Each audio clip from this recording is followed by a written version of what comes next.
3. Jadi untuk pertanyaan pertama, apakah Bapak pernah bertemu dengan murid yang sangat boros?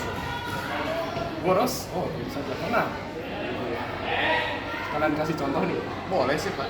Oke, barusan terjadi sih. Gitu. Kebetulan kemarin itu Bapak pernah menemui itu ada anak ya, ada tugas sih, tapi jatuhnya kelewat boros sih. Proses tugas dari seorang guru untuk membeli sebuah produk gitu. Ya kita mikirnya mungkin produknya ya harganya yang relatif murah. Tapi ternyata produk ini yang dibeli dengan harga 2 juta ternyata. Oh, juga ya Pak ya? Dan itu barangnya itu kecil dan ya semi-semi berguna, tapi kalau dipikir juga nggak terlalu berguna juga dengan harga semahal itu, apalagi dibeli oleh siswa SMA. Kalau seperti itu, hitungannya totalitas atau memang dianya ingin menghabiskan duit saja sih? Lebih tepat kalau menurut pribadi Bapak ya, itu lebih jatuhnya ke pemborosan sih gitu kan. Masih ada tugas yang bisa dibeli dengan harga yang relatif lebih murah, tapi ini terlalu, kalau dalam bahasa kalian mungkin hedon ya namanya ya, gitu. Ya menurut Bapak. Ceritain Bu Monik. Enggak, Bapak pas lihat lewat gitu kan kayak, "Pak, mau parfum enggak? Kok botolnya bagus? Bapak tanya harganya berapa?" Ini gitu kan. Terlalu Itu kaya mau kali ya. itu kayaknya lebih ke untuk memenuhi boros. Bentar. Begitu. Oh iya. Momentum right? Yuk, Oke. Ini mau Bentar ada yang lewat. 3.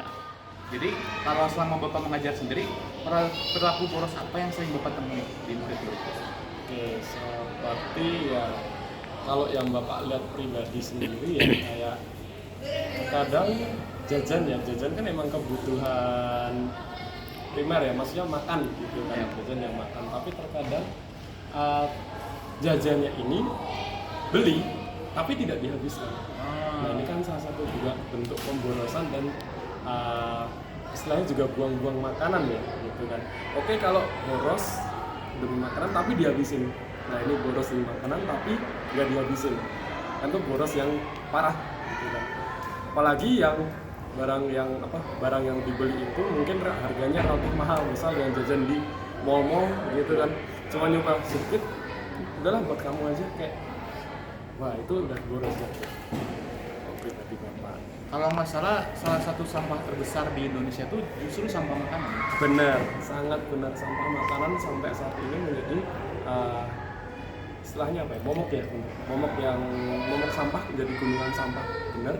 Bahkan menurut data seingat Bapak itu malah dari tumpukan sampah itu ada 70%-nya adalah sampah makanan sendiri. Kalau menurut Bapak sebagai guru biologi, apakah sampah makanan ini terurainya lebih mudah daripada sampah-sampah lainnya atau begitu? Kalau ketika dia berada di gunungan sampah, terurai, tapi kita kembali ingat dengan mekanisme penguraian sampah. Kalau dia terurai di gunungan sampah, dia kan ketutup nih gitu. Kondisinya anaerob. Nah, dia akan melepaskan gas metana. Gitu. Gas metana, gas amonia yang ketika kena api duar. Gitu ya. Bisa terurai ketika dipisahkan dengan tempat yang lain. Dia malah justru menjadi kompos yang malah justru membantu pertumbuhan tanaman. Malah jadi uang lagi ya, pupuk lagi gitu kan. Tapi ketika dia tidak diolah dengan baik dan benar ya tadi jadi gunungan sampah, malah mencemari lingkungan, ya bisa kayak timbul ledakan. Bahkan pernah ada kasusnya kan, gunungan sampah yang meledak gara-gara gas metana mana itu Bapak lupa itu. Mantan Bapak? Nggak tahu ya, mungkin coba dicari ya gitu, Bapak lupa nama kasusnya. Tapi baru-baru ya 1 dekade ke belakang ini, 2018 kayaknya. Nanti coba kalian cari. Yuk. Kalau menurut Bapak sendiri, apa faktor utama murid-murid ini pada boros? Oke, kalau faktor yang bikin anak-anak boros itu budaya konsumtif mereka yang terlalu tinggi yang didukung oleh sektor keuangan dari keluarga masing-masing gitu ya. Kalau di tahun 19 sekolah ini Bapak yakin uang sakunya nggak mungkin cuma 10.000 sehari ya atau ya, itu mungkin cuma segelintir, paling cuma 1-2 orang yang uang sakunya 10.000. paling ya ada yang 50.000 sehari gitu. Yang dimana itu memunculkan budaya konsumtif gitu kan. Kita punya uang banyak nih, kita pengen nggak terbiasa megang uang banyak gitu kan, jadi pengen membeli sesuatu yang aku inginkan gitu. Jadi kebiasaan anak terkadang cenderung nggak bisa stop, jadi mereka mengalokasikan semua uang itu untuk apa ya, untuk hal-hal yang misal oh ini lucu nih gitu kan, aku beli gitu kan, aku pegang gitu kan, udah. Kalau di bahasa sekarang kayak apa ya namanya? FOMO gitu ya. Nah, kayak FOMO gitu kan. Apa tuh bahasa Indonesia? Atau takut ketinggalan zaman? Takut ketinggalan zaman gitu kan. Nah, jadi itu yang terkadang membuat anak-anak menjadi konsumtif. Satu lagi mungkin tidak dibudayakan untuk menabung.